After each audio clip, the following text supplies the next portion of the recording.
In 1998, a disappearance occurred on a cruise ship as it navigated between some Caribbean islands. The case became so complex that the American government, even without jurisdiction to investigate crimes on international waters, became involved in this mystery.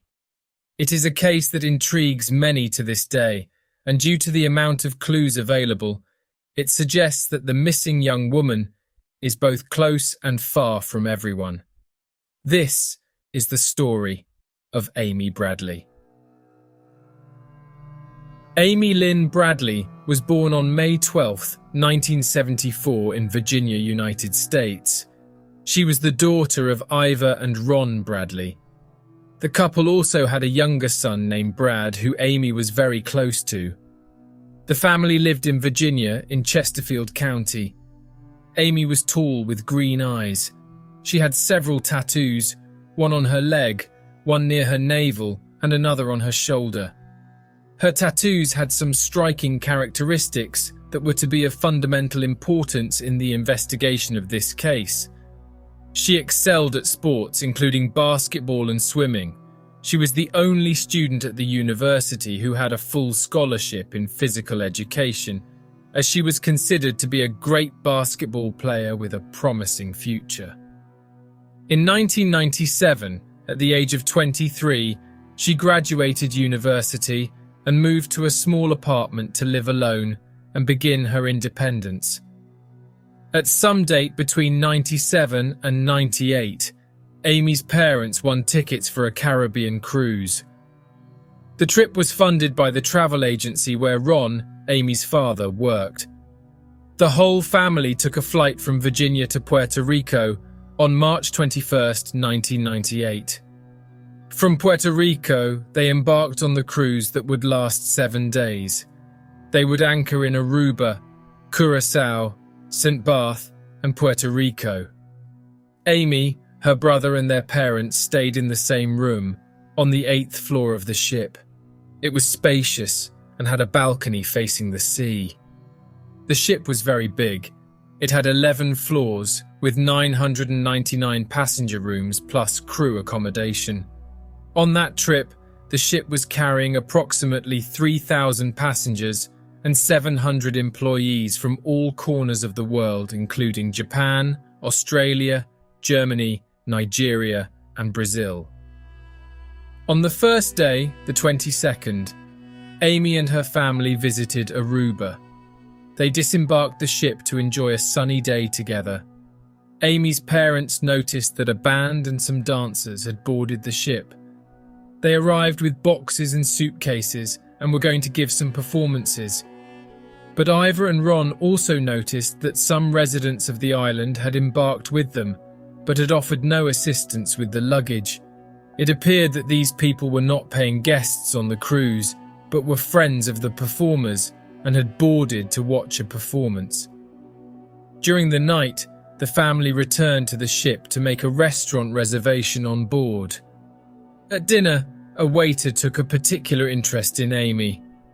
When he saw her alone walking to the bathroom, he approached her. He invited her to go to a place called Carlos and Charlie's in the city of Aruba, but she declined the offer. The bar he wanted to take her to is famous and is often frequented by ship staff. Amy found his invitation very strange, but she had no intention of accepting. She talked to her parents about it and said that he gave her a strange feeling, and they, of course, agreed that she was right to decline. However, the family wasn't too worried as they were on the ship, a place they thought would be safe. On these cruises, in the 90s, there were professional photographers who took photos and then put them on a kind of display so that people could see them and buy them if they wanted. Amy and her brother were resting one evening after dinner. They decided to go to the display and see if there were any interesting photos, but to their surprise, the photos taken at Amy's table had been removed. The person responsible for the photos assured them that all tables had been photographed and that they did not know what could have happened to their images. They had simply disappeared. The photographer offered to print them again, but they said he didn't need to. On the night of the 23rd, a live band was playing. Amy noticed that the band's bassist seemed interested in her and she was pleased. After the performance, they went for a drink at one of the ship's bars. In the early hours of the 24th, at 1:30 a.m., Amy's parents went to their room while her brother danced in the ballroom. Brad returned to the room at around 3:30 in the morning and left Amy dancing with the band's bassist, who had also chatted with and gotten to know Brad.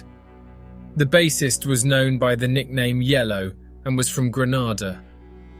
Minutes later, Amy went to her room.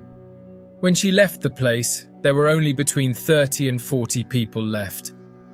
She arrived at the room at 4:15 a.m. and stood on the balcony. Amy told Brad that Yellow was very talkative and really funny. They talked a little, and when Brad retired to his bed, she remained on the balcony. She fell asleep there. Ron woke up at 5:30 a.m., went to the bathroom and saw Brad in his bed, but didn't see Amy. The balcony door was ajar and he found her sleeping there on the sofa. At around 6 a.m., he heard the bedroom door opening and closing. He got up and went to check Amy, but she wasn't there. He noticed that the cigarette and water that were next to her were no longer there, and he assumed that she must have gone to the outside area to smoke a cigarette and have a wider view. However, many minutes passed, and Amy did not return.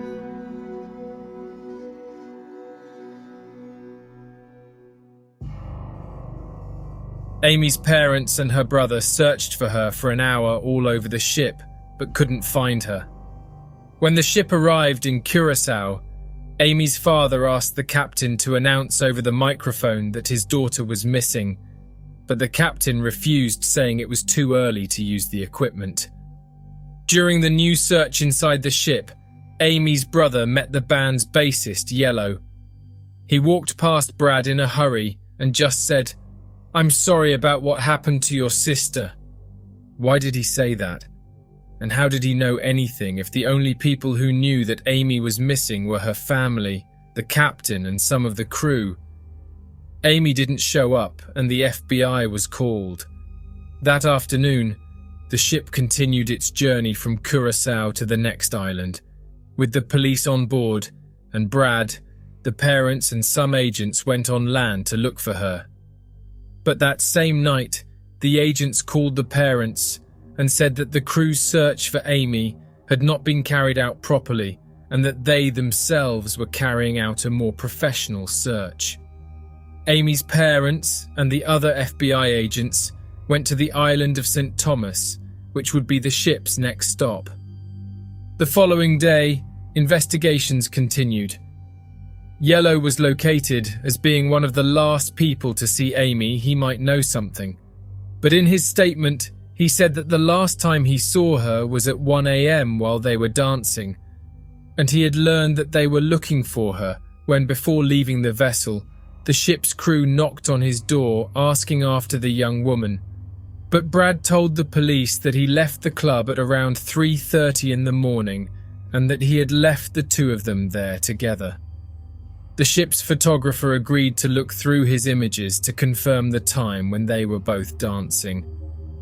With most passengers aware of the disappearance, a very important clue appeared. Two women said they had seen Amy and the band's bassist together the morning before her disappearance.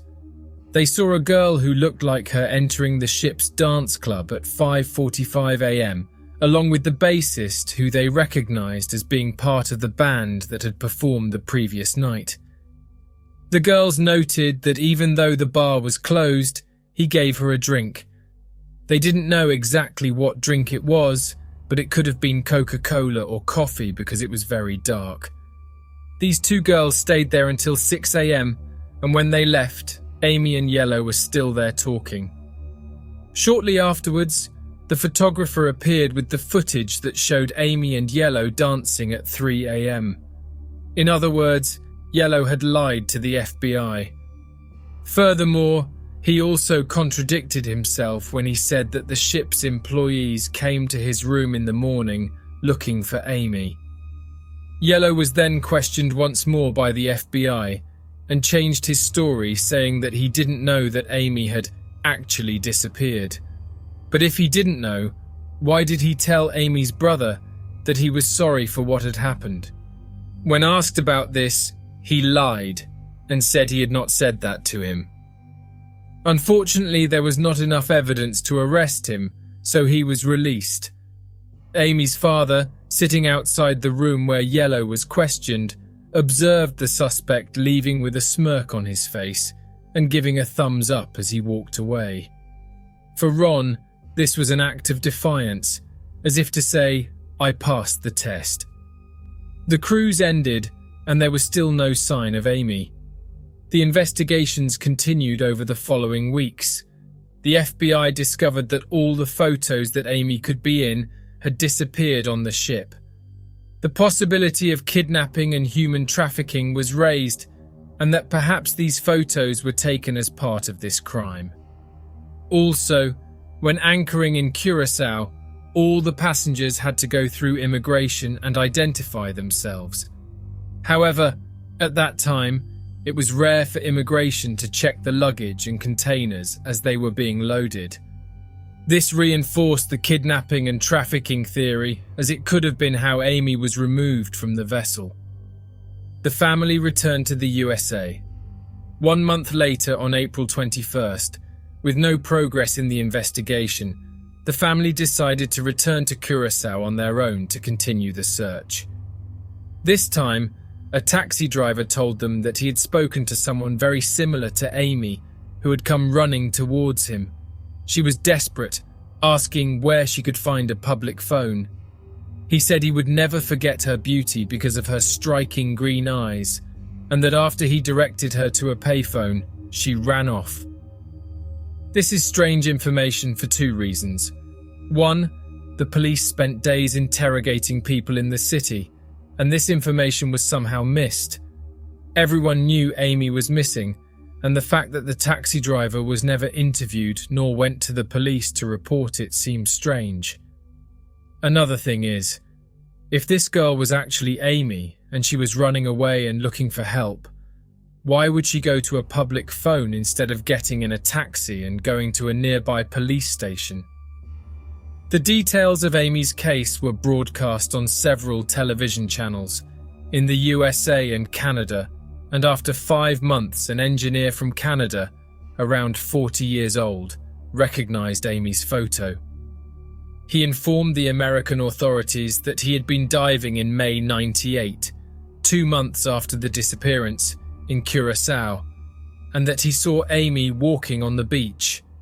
When she heard him speaking English, she moved quickly towards him and looked like she was going to speak.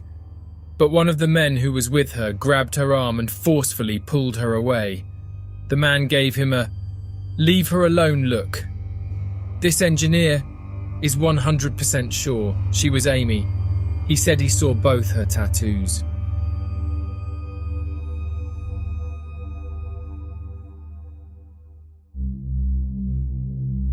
Shortly after this report, Amy's parents received an email from a man named Frank Jones, a private investigator. He was a retired Navy SEAL officer, which means sea, air and land, the American Special Forces. Frank employed a team of specialists who could help them with their search. Amy's parents checked his Navy SEAL credentials and confirmed that he was legitimate. They decided to hire him because the Canadian's report meant that the chances of her actually being alive seemed high. The costs were not cheap, and the family then decided to sell their car. Ron's boss at the travel agency contributed also. Days later, Frank reported that he sent 2 officers to speak to a woman from Curacao named Judith. She had reported that she believed Amy was being held in a local complex guarded by heavily armed Colombian security personnel. She had seen Amy at the local supermarket and also at a gym. She was always accompanied by a long-haired, tattooed, blonde male. Amy's parents passed this information on to the Curaçao authorities, but they said they had no evidence about it and did not investigate. Months later, Frank got back in touch and said that someone in his team saw Amy herself getting into a green SUV with the tattooed blonde man. His investigator tried to approach Amy, but several armed men appeared and he had to retreat. In the year 2000, an American sailor went to the FBI with important information. He said that in the second half of '99 he was working on a ship. It stopped in Curaçao and he visited a local brothel. He said that a girl in the brothel, upon realizing he spoke English, discreetly approached him and whispered, "My name is Amy Bradley. Please help me. I was kidnapped."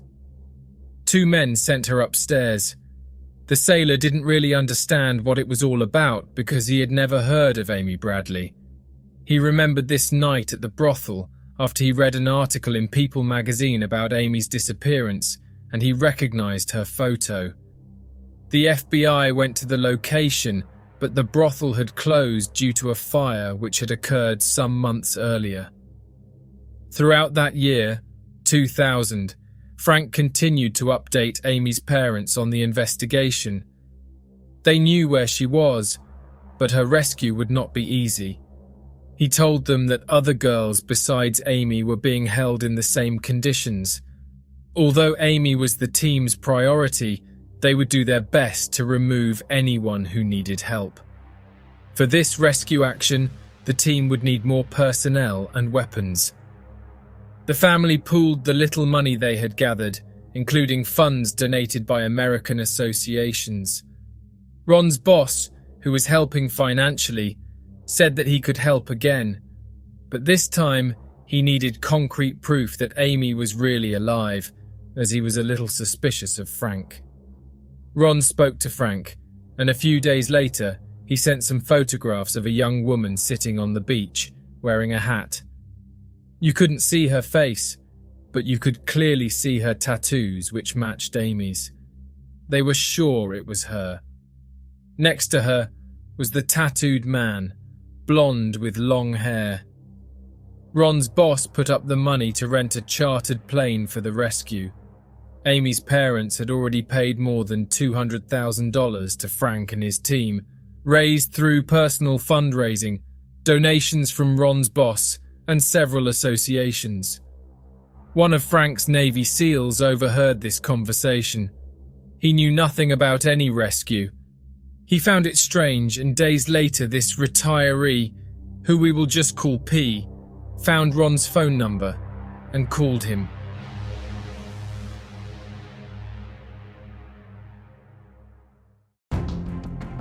He identified himself as one of the investigators on Frank's team. He preferred not to give his name because he had some delicate information to divulge. He said he overheard Frank confirming to Ron on the phone that they were ready to rescue Amy. But this was not true. They were in Curaçao but still trying to locate her, and she would not be rescued that day. He didn't know why Frank was doing this.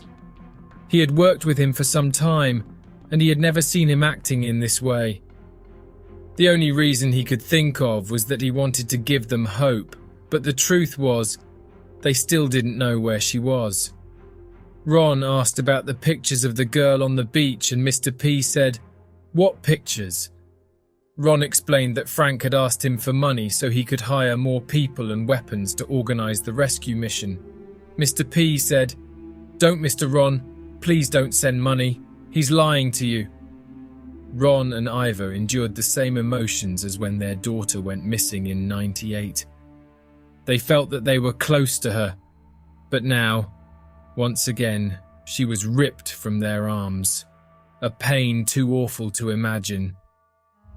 The family reported Frank Jones to the authorities, and in February 2002, he confessed in court that he had invented everything. Investigations concluded that the photos of the young woman with tattoos on the beach wearing a hat were faked. One of the people Frank hired said he put on a blonde wig and sat next to a girl for the photo. For 2 years of extortion, he was ordered to return all the money he had received, around $200,000, and in addition was sentenced to 5 years in prison. In 2004, 6 years after Amy's disappearance, the family received an anonymous email with a photo of Amy.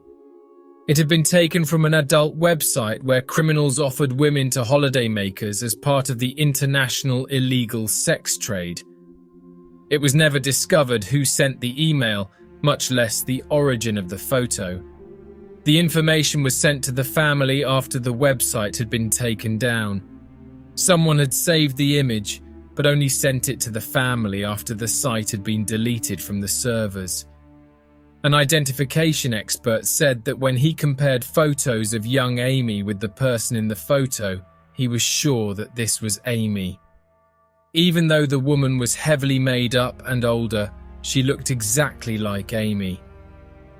In 2005, an American woman named Judy Mora was in Barbados, also in the Caribbean. She reported that in a bathroom cubicle in a department store, she'd heard a man threatening a girl outside. "You're kidding me, right? You better cooperate. The agreement was made at 11 o'clock. Get ready properly and fast." After a few seconds, Judy could no longer hear the man, and she exited her cubicle. She opened the door and approached the woman. Judy asked if this girl was okay, and the girl said, "Yes, I am Amy Bradley. Do you know who I am?" Judy didn't. Then someone knocked loudly on the bathroom door. Judy said Amy looked at her with a deep sadness in her eyes, which she later realized was a cry for help. Judy took a step back and decided to call the police. As she passed through the bathroom door, she saw 3 very bad-looking men waiting for Amy. Minutes later, already onto the police, Judy informed them of what had happened. She passed on her information, and they went to the scene to investigate. When they got there, they didn't find anyone, and the place had no security cameras. Judy didn't know who Amy was, but just 9 months later, when she saw her photo in a newspaper, she realized that the girl from Barbados was the Amy everyone was looking for. She went to the police and they made a sketch of the girl Judy had seen in the bathroom and also of the men outside. But once again, the police were unable to locate her.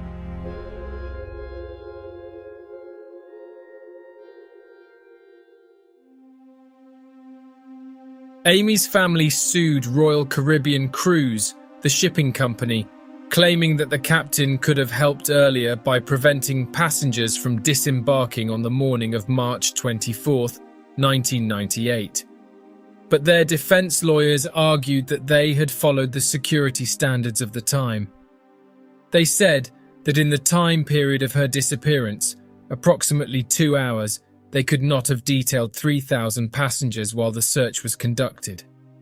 They also said that the family ended up relying on the idea that she was alive and kidnapped through information from Frank Jones, and that this may have created a false idea in their minds that she was alive. They also said that it was possible that she had fallen overboard, and that the various sightings of Amy had never been confirmed. Of course, these are arguments from powerful defense lawyers. But what about the photo of the girl on the website who looks so much like Amy? They dismissed them as simply similarities.